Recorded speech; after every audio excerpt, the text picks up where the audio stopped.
ಅಂದರೆ ಜಾನ್ವರಿ ಮತ್ತು ಮಾರ್ಚಲ್ಲಿ NDA ಸೇರಿರುವ ಚಂದ್ರಬಾಬು ನಾಯ್ಡು ಹಾಗೂ ನಿತೀಶ್ ಕುಮಾರ್ ಮೇಲೆ ಇಂಡಿಯಾ ಒಕ್ಕೂಟದ ಕಣ್ಣು ಬಿದ್ದಿದೆ. ಯಾಕಂದರೆ ಅವರಿಬ್ಬರು ಇವ್ರ ಜೊತೆ ಇದ್ದಂಥವ್ರು.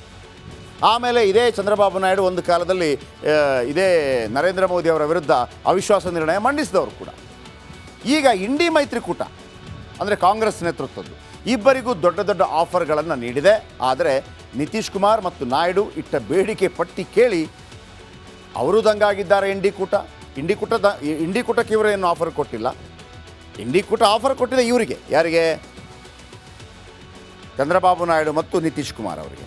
ಆದರೆ ನಿತೀಶ್ ಕುಮಾರ್ ಮತ್ತು ಚಂದ್ರಬಾಬು ನಾಯ್ಡು NDA ಮೈತ್ರಿಕೂಟದಲ್ಲಿ ಏನು ಬೇಡಿಕೆ ಇಟ್ಟಿದ್ದಾರಲ್ಲ, ಅದನ್ನು ಕೇಳಿ ಮೋದಿ ಮತ್ತು ಅಮಿತ್ ಶಾ ದಂಗಾಗಿದ್ದಾರಂತೆ. ಏನು ಕೇಳಿರ್ಬೋದು? ನಮಗೆ ಸಪೋರ್ಟ್ ಮಾಡಿ ಅಂತ ನರೇಂದ್ರ ಮೋದಿ ಅವರು ಅಥವಾ ಅಮಿತ್ ಶಾ ಅವರು ಇವರು ಕೇಳಿದಾಗ ಏನು ಕೇಳಿರ್ಬೋದು? ಬನ್ನಿ ಅದರ ಬಗ್ಗೆ ಒಂದು ಮಾಹಿತಿ ನಿಮ್ಮ ಮುಂದೆ.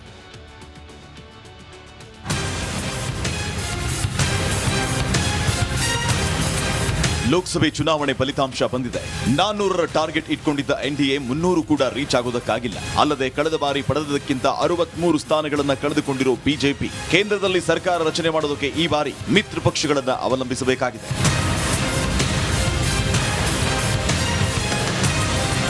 ಇತ್ತ ಇಂಡಿಯಾ ಕೂಡ ಸರ್ಕಾರ ರಚನೆಗೆ ಕಸರತ್ತು ಆರಂಭಿಸಿದೆ. ಈಗ TDP ಹಾಗೂ JDUಗೆ ಎರಡೂ ಕಡೆಯಿಂದನೂ ಬೇಡಿಕೆ ಇದ್ದು ಚಂದ್ರಬಾಬು ನಾಯ್ಡು ಹಾಗೂ ನಿತೀಶ್ ಕುಮಾರ್ ಕಿಂಗ್ ಮೇಕರ್ ಆಗಿ ಹೊರಹೊಮ್ಮಿದ್ದಾರೆ. ಸದ್ಯಕ್ಕೆ ಇಬ್ಬರು ಕೂಡ NDA ಜೊತೆ ಹೋಗ್ತೀವಿ ಅಂತ ಹೇಳಿದ್ದಾರೆ. I am also experienced. I have seen so many political changes in this country. We are in NDA.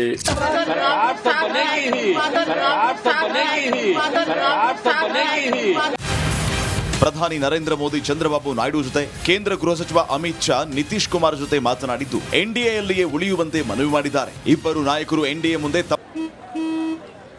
ನಡಿ ಈಗ ಶುರು ಮಾಡೋಣ. ಕೇಸರಿಯಿಂದ ಮನೋಲ್ಲಾಸ ಮನಸ್ಸು ಮತ್ತೇರಿ ಕುಣಿದಾಡಿದೆ ನೋಡು, ಮನಸ್ಸು ಮತ್ತೇರಿ ಕುಣಿದಾಡಿದೆ ನೋಡು.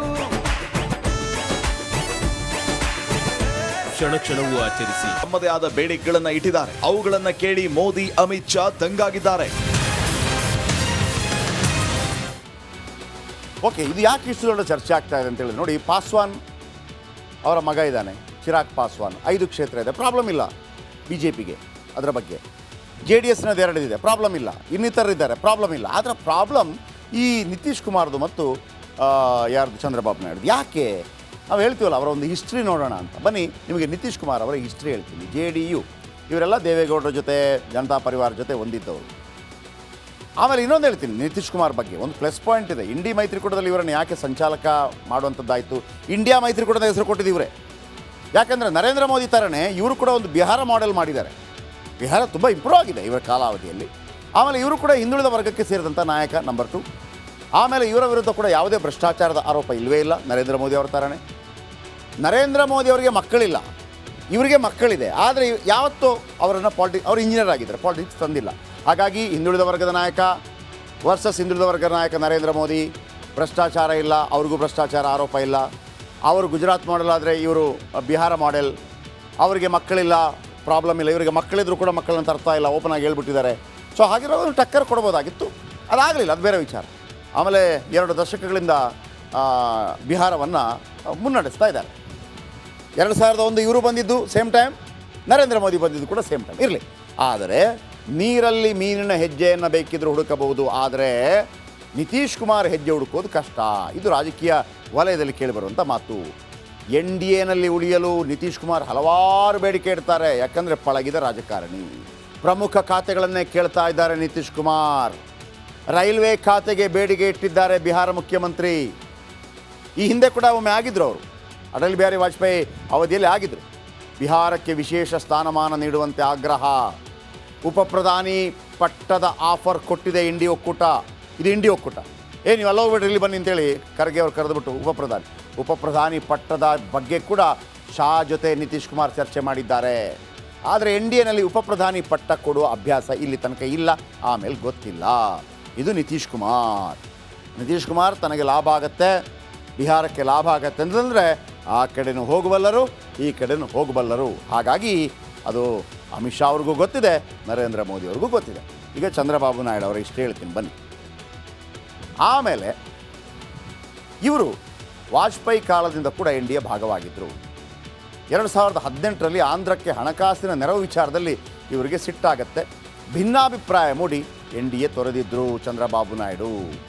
ಆಂಧ್ರಕ್ಕೆ 371ನೇ ವಿಧಿಯಿಂದ ವಿಶೇಷ ಸ್ಥಾನಮಾನಕ್ಕೆ ಬೇಡಿಕೆ, ಹೇಗೆ ನಾವು ಕಲ್ಯಾಣ ಕರ್ನಾಟಕಕ್ಕೆ ಕೊಟ್ಟಿದ್ದೀವೋ ಅದೇ ಥರ ವಿಶೇಷ ಸ್ಥಾನಮಾನ ಪಡೆಯುವುದು ಕನಸು ಮತ್ತು ಬೇಡಿಕೆ, ಅದು ದೊಡ್ಡ ಲಾಭ ಆಗುತ್ತೆ. ಆಮೇಲೆ ಈ ಹಿಂದೆ ವಾಜಪೇಯಿ ಸಂದರ್ಭದಲ್ಲಿ ಇವರು ಸಪೋರ್ಟ್ ಮಾಡಿದರು. ಬಾಲಯೋಗಿ ಅನ್ನೋರಿದ್ದರು, ನಿಮ್ಗೆ ಗೊತ್ತಿದೆ ಬಾಲಯೋಗಿ. ಅವರು ಆಗ ಸ್ಪೀಕರ್ ಆಗಿದ್ದುಕೊಂಡು ತುಂಬ ಲಾಭ ಆಂಧ್ರ ಪ್ರದೇಶ, ಆಗ ಅಖಂಡ ಆಂಧ್ರ ಪ್ರದೇಶ, ತೆಲಂಗಾಣ ಇರಲಿಲ್ಲ.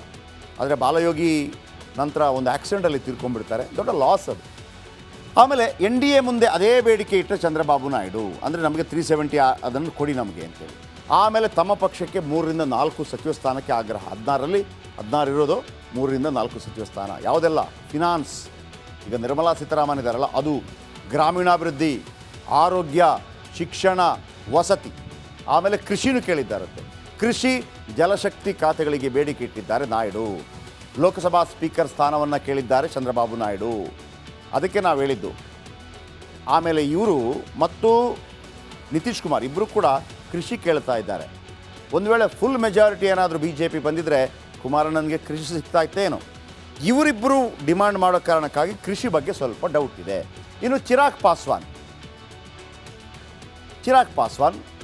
ಇವರ ತಂದೆ ಪಾಸ್ವಾನ್ ಭಾಳ ದೊಡ್ಡ ಮಟ್ಟದಲ್ಲಿ ನಾಯಕರಾಗಿದ್ದರು, ತೀರ್ಕೊಂಡ್ರು.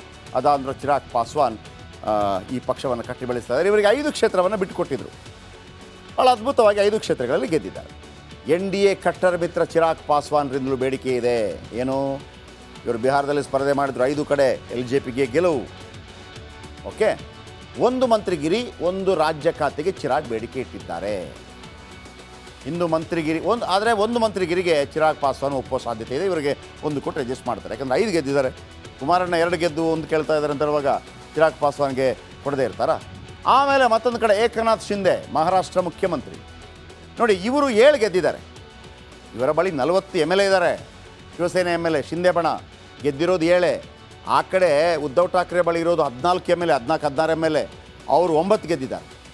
ಇವರು ಕೂಡ ಏಕನಾಥ್ ಶಿಂದೆ 3 ಬೇಡಿಕೆ ಇಟ್ಟಿದ್ದಾರಂತೆ. ಮಹಾರಾಷ್ಟ್ರ CM, ಮಹಾರಾಷ್ಟ್ರದಲ್ಲಿ 7 ಸ್ಥಾನ ಗೆದ್ದಿರುವ ಶಿಂದೆ ಶಿವಸೇನೆ ಬಣ 1 ಪ್ರಬಲ ಖಾತೆ ಕೊಡಿ, 2 ರಾಜ್ಯ ಖಾತೆಗಳಿಗೆ ಬೇಡಿಕೆ ಇಟ್ಟಿದ್ದಾರೆ.